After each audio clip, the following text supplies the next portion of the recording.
Halo semua, kali ini cerita mistis akan menceritakan kisah KKN di Desa Penari ya. Karena ceritanya sangat panjang, kita ceritakan oleh orang ketiga. Yuk kita simak yuk ceritanya. Bye bye.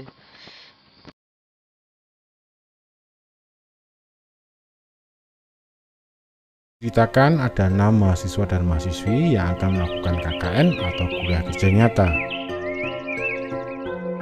Mereka adalah Ayu, Nur, Widya, Wahyu, Anton, dan Bima. Mereka melaksanakan KKN di Desa Penari, sebut saja di Kabupaten X, di mana kabupaten ini memang akrab dengan dunia mistis. Perjalanan untuk mencapai desa ini cukup sulit. Hal ini dikarenakan desa ini belum mempunyai akses untuk kendaraan.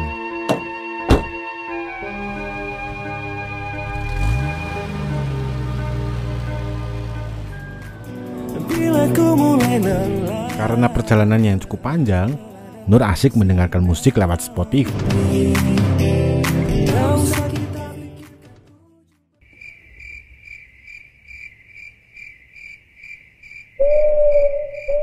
Sesampainya di kota terdekat, mereka harus berjalan kaki menembus hutan untuk bisa mencapai desa itu.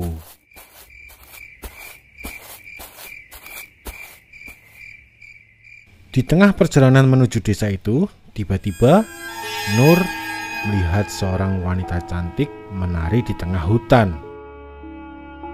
Dalam hati dia berpikir, siapa wanita itu? Parasnya cantik sekali. Tetapi ketika Nur mengedipkan matanya, wanita cantik itu telah menghilang. Hal seperti ini memang lazim dialami oleh Nur. Dia memang seseorang yang peka terhadap hal gaib. Bahkan menurut beberapa orang, ada seorang nenek tua yang selalu menjaga Nur. Sesampainya di Desa Penari, mereka langsung menemui kepala desa, yaitu Pak Prabu. Pak Prabu yang awalnya melarang mereka untuk melakukan kegiatan KKN di desa ini, akhirnya menyetujui dengan syarat mereka tidak melakukan hal-hal yang tabu atau terlarang selama KKN di desa ini. Dan mereka pun menyanggupi itu. Tidak lama kemudian, Pak Prabu pun mengajak mereka untuk keliling desa. Pak Prabu mengingatkan ada satu daerah yang terlarang. Mereka tidak diperkenankan untuk memasuki area tersebut. Nur dan Ayu melihat ada sesuatu yang janggal. Mereka melihat sebuah batu yang ditutupi kain dan ada beberapa sesajen di sekitarnya. Tetapi hanya Nur yang melihat bahwa ada sesosok genderuwo yang berdiri di samping batu.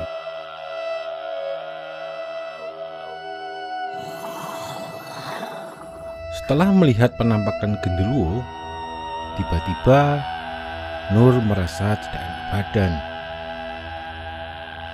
Kemudian dia meminta izin kepada kepala desa untuk kembali dulu ke penginapan. Nur ditemani Bima untuk kembali ke penginapan. Sementara Pak Prabu dan lainnya meneruskan perjalanan untuk berkeliling desa dan bertemu dengan warga yang lain. Pak Prabu juga mengenalkan mereka dengan sesepuh desa ini. Tidak ada yang tahu namanya, hanya biasa dipanggil Mbah Buyut. Singkat cerita, setelah mereka melakukan KKN selama 2 minggu di desa ini, banyak kejanggalan-kejanggalan hal-hal gaib yang mereka alami. Seperti ketika tiba-tiba Widya berteriak dan lari keluar dari kamar, seolah-olah dia ketakutan dan melihat sesuatu.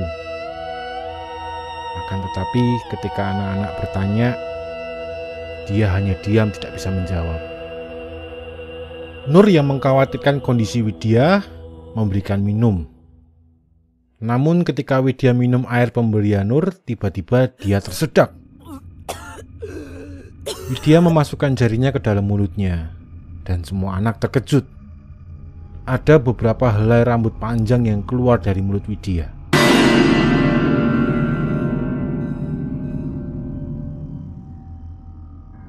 Setelah semua anak tenang, Wahyu kemudian bercerita. Kalau menurut orang tua, apabila kita minum air lalu ada rambut di dalamnya, maka itu pertanda kalau dia sedang diincar oleh makhluk gaib atau mau disantet.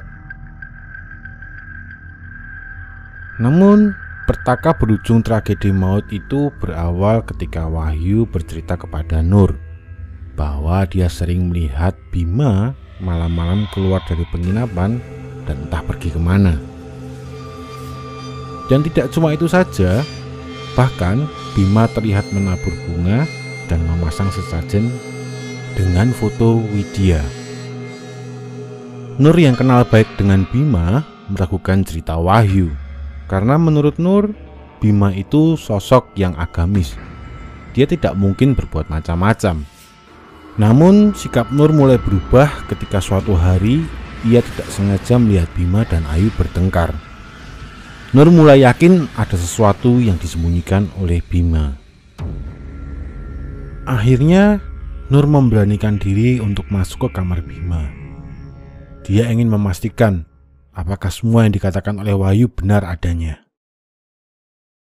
Bukan main terkejutnya Nur ketika dia melihat yang ada di bawah ranjang Bima. Bukan hanya sesajen dengan foto Widya, tetapi juga ada sebuah selendang berwarna hijau dan sebuah gelang mahkota. Nur segera menyimpan benda-benda misterius itu ke dalam sebuah kotak dan disimpan juga bersama sebuah kitab suci Al-Quran. Nur bermaksud mencari Bima, menanyakan apa tujuan sebenarnya dan apa yang dia sembunyikan. Namun tiba-tiba ia melihat Bima keluar dari penginapan. Nur berpikir dalam hati, mau kemana dia? Harus aku ikuti dia. Nur kemudian mengikuti Bima. Tak lama kemudian, ia melihat Bima memasuki daerah yang dilarang oleh Pak Prabu. Mau apa dia ke situ? Pikir Nur dalam hati. Nur pun terus mengikuti Bima. Setelah Nur memasuki area terlarang itu, yang dia lihat hanyalah semak belukar dan pepohonan. Nur kehilangan jejak Bima. Nur sejenak mengurungkan niatnya untuk terus mengikuti Bima. Namun, rasa ingin tahu yang teramat sangat membuat Nur meneruskan mencari Bima. Bukan main terkejutnya Nur ketika dia sampai di sebuah pondok dan melihat Bima dan Ayu sedang melakukan perbuatan zina. Ternyata inilah alasan Bima sering keluar malam-malam entah kemana. Nur yang penuh dengan emosi langsung melabrak Bima dan Ayu. "Kalian bejat!" seru Nur. Bima dan Ayu terkejut bukan main. Mereka langsung memakai baju dan mencoba menjelaskan kepada Nur. Tetapi Nur yang sudah terlanjur emosi tidak mau mendengarkan mereka. "Pokoknya kalian ikut aku pulang sekarang ke penginapan. Besok kita akan ke rumah kepala desa dan meminta maaf." Sesampainya di penginapan, Nur bertanya kepada Bima, apa tujuannya menyimpan sesajen, selendang berwarna hijau, dan mahkota gelang itu. Bima pun menjelaskan bahwa sebenarnya Bima memang sejak awal menyukai Widya dan ia berusaha memelet Widya dengan benda-benda itu. Gelang mahkota itu Ayu yang memberikan kepada dirinya. Katanya, benda itu bisa membuat wanita menyukai Bima. Lalu selendang berwarna hijau ini, Bima hanya berkata bahwa itu milik Ayu. Karena malam sudah semakin larut, Nur pun mengurungkan niatnya untuk bertanya kepada Ayu. Ia memastikan dalam hati bahwa dia akan meminta Ayu menjelaskan semuanya besok pagi. Menjelang subuh, tiba-tiba Widya terbangun oleh alunan musik gamelan. Kilas ia melihat sosok yang mirip dengan Ayu pergi meninggalkan penginapan. Seperti terhipnotis, Widya pun mengikuti sosok itu. Sampailah Widya pada sebuah sendang atau kolam pemandian. Widya melihat ada seseorang yang sedang menari di sana. Dan ternyata itu adalah Ayu. Seekor ular putih melingkari tubuh Ayu. Dan Widya melihat sekelilingnya. Ada banyak makhluk gaib yang mengelilinginya. Widya menatap wajah Ayu. Raut wajah Ayu menunjukkan kesedihan yang mendalam. Dan seolah-olah menyuruh Widya untuk lari dari tempat itu. Tanpa berpikir panjang, Widya pun segera lari kembali ke desa. Alhamdulillah, akhirnya ketemu. Begitulah suara yang pertama kali Widya dengar ketika ia sampai kembali di desa. Widya kemudian ditemani seorang warga kembali ke penginapan. Di tengah perjalanan, bapak itu berkata, "Yang kuat ya, Nduk." Widya pun kebingungan. Ada apa ini? Sesampainya di penginapan, Widya mendengar suara Nur menangis memanggil-manggil nama Ayu dan Bima. Dan terlihat juga ada Pak Prabu dan Mbah Buyut. Di tengah kebingungan Widya, Wahyu pun menjelaskan kepada Widya bahwa semua warga desa telah mencari Widya sejak subuh hingga menjelang maghrib. Bukan main terkejutnya Widya, karena menurut Widya, dia hanya pergi tidak lama. Widya lebih terkejut lagi ketika melihat kondisi Ayu dan Bima di dalam penginapan. Ayu terbujur kaku dan Bima kejang-kejang. Pak Prabu dan Mbah Buyut menyusul ke dalam penginapan. Akhirnya Pak Prabu menjelaskan bahwa di desa ini mempunyai tradisi. Setiap tahunnya mereka melakukan tarian yang dilakukan oleh seorang gadis yang masih perawan untuk para penunggu desa ini, dengan tujuan menolak bala atau musibah. Tetapi seiring berjalannya waktu, tradisi itu berubah.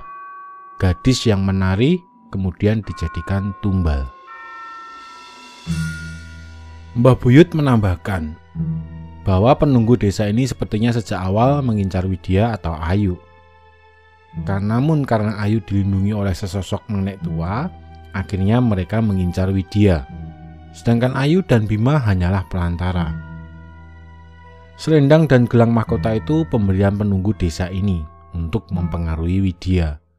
Tetapi karena jatuh ke tangan Ayu, maka benda-benda itu tidak ada pemiliknya. Sehingga akhirnya Ayu yang menjadi tumbal. Sedangkan Bima, sepertinya sekarang Bima terjebak di antara dunia ini dan dunia gaib, karena dia telah melakukan perbuatan terlarang di desa ini.